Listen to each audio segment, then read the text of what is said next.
एक सवाल सबसे ज्यादा पूछा जाता है और स्टार्टिंग से ही मुझसे ये पूछा गया है कि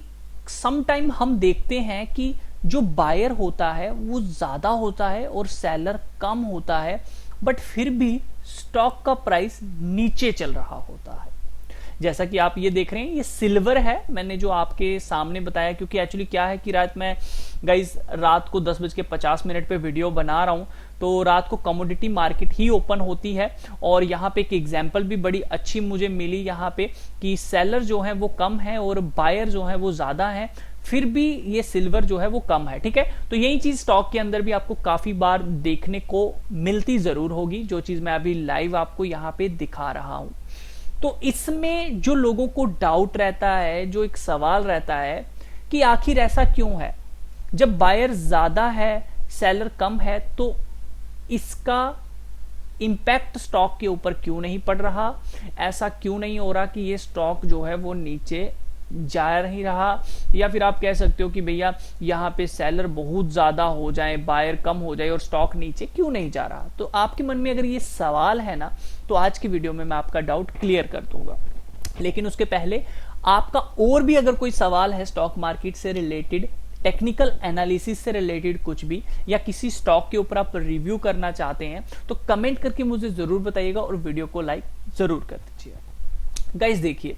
हाँ एक चीज और जो मुझे टेलीग्राम पे भेजा गया था, वो ये भेजा गया था कि अगर यहाँ पे समझ लीजिए बायर कम है या फिर एकदम से बायर ज्यादा हो जाते हैं और सेलर कम हो जाते हैं, तो क्या हमको बाइंग कर लेनी चाहिए उस स्टॉक में। ठीक है, समझ लो, ठीक है ना, समझ लो यहाँ पे बायर थे 8,000, यहाँ पे सेलर थे 9,000 और प्राइस जो था वो नीचे चल रहा था, एकदम से बायर बढ़ गए और सेलर जो थे वो कम हो गए, तो क्या हमको बाइंग जो है वो कर लेनी चाहिए या फिर नहीं करनी चाहिए। ठीक है, ये सवाल भी है, तो मैं आज दोनों ही डाउट क्लियर कर दूंगा। तो पहला डाउट आपका ये क्लियर कर दूं कि जब बायर और सेलर है इसका इंपैक्ट क्या है और ऐसा क्यों होता है।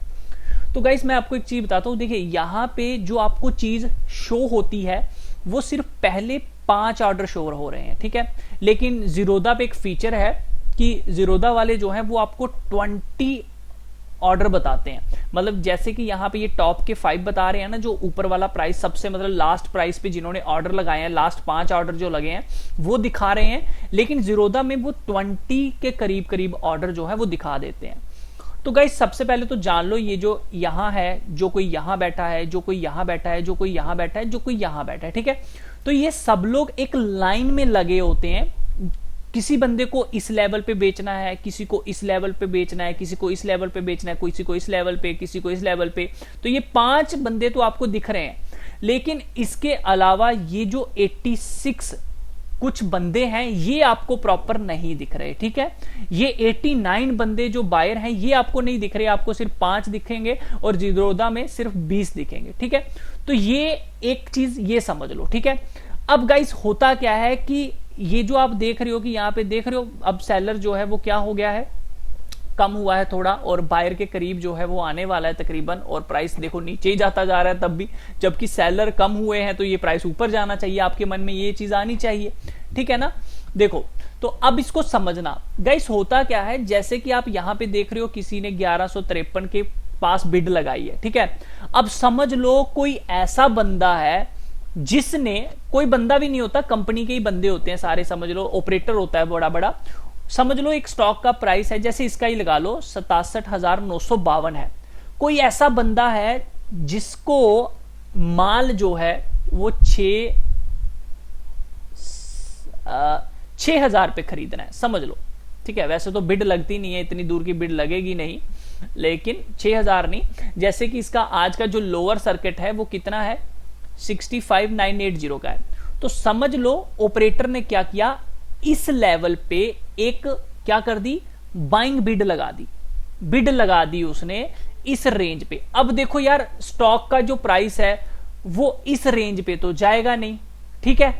अब वो अकेला बंदा ही, जो कंपनी है समझ लो ऑपरेटर है, उसने अकेले ने 6,000 की बिड लगा दी और उसको पता है यहां तक तो आएगा नहीं, तो इससे आपको क्या लगेगा, यहां पे बायर बहुत ज्यादा है, ये प्राइस जो है वो ऊपर जाना चाहिए। ठीक है, वो ऑपरेटर होता है जो कि स्टॉक को चलाता है, वो नीचे की तरफ एक बिड इतनी लगा देता है कि आपको लगता है कि बायर बहुत ज्यादा है, प्राइस ऊपर जाएगा, जबकि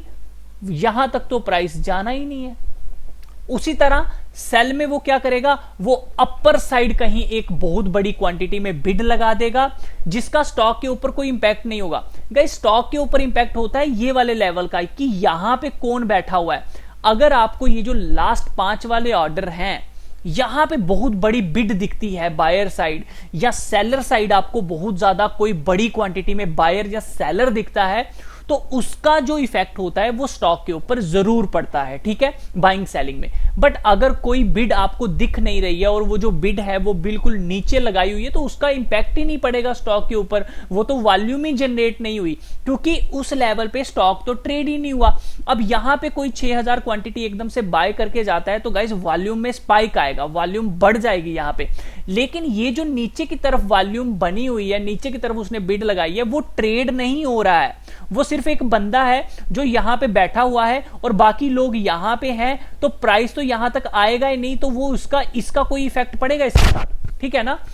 आप देखो, आप दिल्ली बैठे हो, एक बंदा बंबई बैठा है, आप यहां से उसको थप्पड़ नहीं मार सकते, कोई इंपैक्ट नहीं होगा। बट जो बंदा दिल्ली में दोनों पास पास बैठे हैं, अगर वो लड़ाई करेंगे तो इंपैक्ट पड़ेगा। उसी तरह यहां पे जो लोग पास में आपको बिडर दिखते हैं, अगर आपको यहां पे बायर सेलर बहुत ज्यादा दिख जाते हैं तो इंपैक्ट स्टॉक के ऊपर पड़ेगा, अदरवाइज स्टॉक पे इंपैक्ट नहीं पड़ता। यानी कि अगर उस क्वांटिटी के साथ ट्रेड होता है तो स्टॉक पे इंपैक्ट पड़ता है, ऐसे नहीं। अब आप लगा दो, अब समझ लो जैसे ये है, समझ लो इसी चीज को समझना। मैं ही क्या करता हूं, मैं ही इसकी बिड लगा देता हूं इस लेवल पे, तो गाइस स्टॉक तो ट्रेड होना नहीं है, मैं भी कह दूंगा हाँ मैंने बिड लगा दी, तो एक जो सेलर है वो यहां पे बायर यहां बढ़ जाएगा, ठीक है। तो उसी तरह बड़े बड़े जो ऑपरेटर होते हैं वो आपको फेक मतलब वॉल्यूम जो है वो दिखाते हैं, वो निचले लेवल पे बैठे होते हैं और उसका स्टॉक पे कोई भी इंपैक्ट नहीं पड़ता है,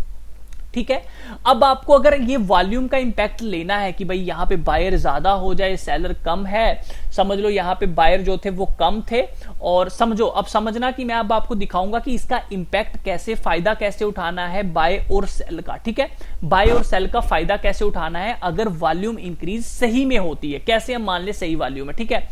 गाइस आप समझ लीजिए एक स्टॉक है, ठीक है, जैसे कि मैं, ये है एसबीआई का स्टॉक, समझना इस बात को, ठीक है। आपने यहां से ट्रेंड लाइन ड्रॉ की, गाइस आपने देखा यहां पे ब्रेकआउट आया, ठीक है।